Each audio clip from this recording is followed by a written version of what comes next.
ውድ አድማጭ ተመልካቾቼ ይህ የምትመለከቱት በማዕከላዊ ኢትዮጵያ ክልል በስልጤ ዞን በወራቤ ከተማ የሚገኝ የወንዝ ዳር ልማት ነው። ይህ እንደሚታወቀው በ2017 መባቻ አካባቢ አልቆ ወደ ተግባር እየገባ ነው። ይህ እንደምትመለከቱት የግቢው ሁኔታ ነው። ግቢው እንደሚታየው በጣም ውብና ማራኪ ነው። በዛ በኩል የምትመለከቱት የወራቤ ከተማ አስተዳደር ቢሮ ነው። ሁሉም ባንድ በሚል ቢሮ የተዘጋጀ ነው። እንደምታዩት ይህ ነገር ለተለያዩ ፕሮግራሞች ይውላል። እንደሚታወቀው ሌላ ጊዜ ወራቤ ላይ የተለያዩ ፕሮግራሞች በሚደረጉ ሰዓት የሰርግ ፕሮግራም፣ የልደት ፕሮግራም በሚደረጉ ሰዓት ከ40 ኪሎ ሜትር በላይ ተጉዞ እንደሚደረግ ይታወቃል። አሁን ግን ከቤት ወጥተህ ደጃፍ ላይ እንደማግኘት ሆኗል። ይህ ማለት በተለያዩ ፕሮግራሞች ላይ ተገኝታችሁ ይህን ነገር ማየት፣ መጎብኘት፣ መዝናናት ትችላላችሁ።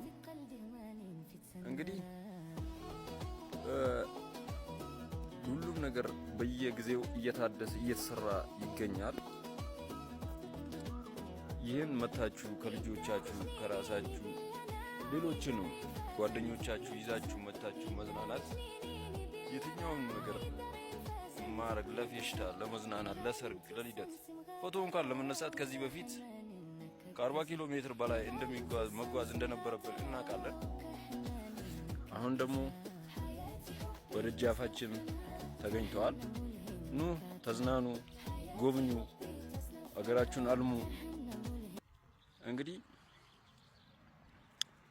ይሄ በከፊሉ የግቢው ሁኔታ ነው። ገና እየተሰራ ነው፣ አላለቀም፣ በመሰራት ላይ ይገኛል። ሙሉን ላስጎብኛችሁ ብል በጣም ሰዓት ይፈልጋል።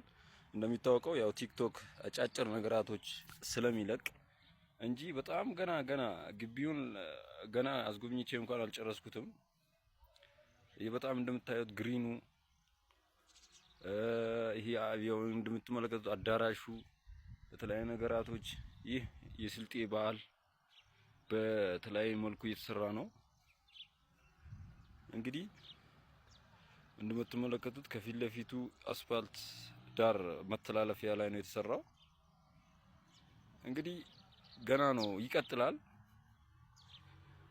ኢንሻአላህ ከተማችን ሌላ ሀገር ከውጭ ከየትም ያላችሁ ሰዎች መታችሁ እንድትጎበኙ ይህን ልማት እንድታዩ እንድትዝናኑበት ለእናንተ እየተሰራ ስለሆነ አካባቢያችሁን ይወቁ። ሌሎችንም ነገራቶች ለመሰራት እየተደረደረ ይገኛል ከተማው። ይህ በከፊሉ ነው። እንግዲህ አላህ ካለ ቀጣይም ሙሉን ማስጎበኛችሁ ይሆናል። እንግዲህ እንደዚህ አይነት ውብና ማራኪ የሆነ ቦታ በእርግጠኝነት ይኖራል ብላችሁ አታስቡም። ይህ በማዕከላዊ ኢትዮጵያ ክልል በስልጤ ዞን በወራቤ ከተማ የሚገኝ ነው። እንግዲህ ኑ ጎብኙ፣ ተዝናኑ፣ ከልጆቻችሁ ከራሳችሁ የወደፊት ተስፋቸውን ሆፓቸውን በዚህ አስፉላቸው እላችኋለሁ።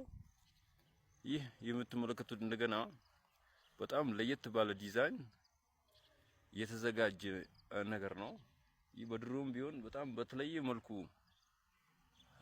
ለማሳየት ሞክር ነበር። ያው እንግዲህ የአቅም ጉዳይ ሆኖ ድሮን የለንም። ወደፊት ኢንሻአላህ ይኖረናል ብለን ተስፋ አደርጋለሁ። ያው እንግዲህ ተመለከቱት። በዛ በኩል በፍርኮት ህንጻ እየታየ ይገኛል። ወደዚህ ሳሳያችሁ ደግሞ ይህ መግቢያ ግቢው በሩ መግቢያው ነው። መግቢያው በር ነው ይሄ። ኑ ተዝናኑ፣ ጎብኙ እላችኋለሁ። ወደፊት በሌላ ቪዲዮ እመጣላችኋለሁ። በመልካም በምርጥ ቪዲዮ እመጣላችኋለሁ። ላይክ፣ ሼር፣ ፎሎ እያደረጋችሁ ለሌላው አዳርሱላችኋለሁ። አመሰግናለሁ።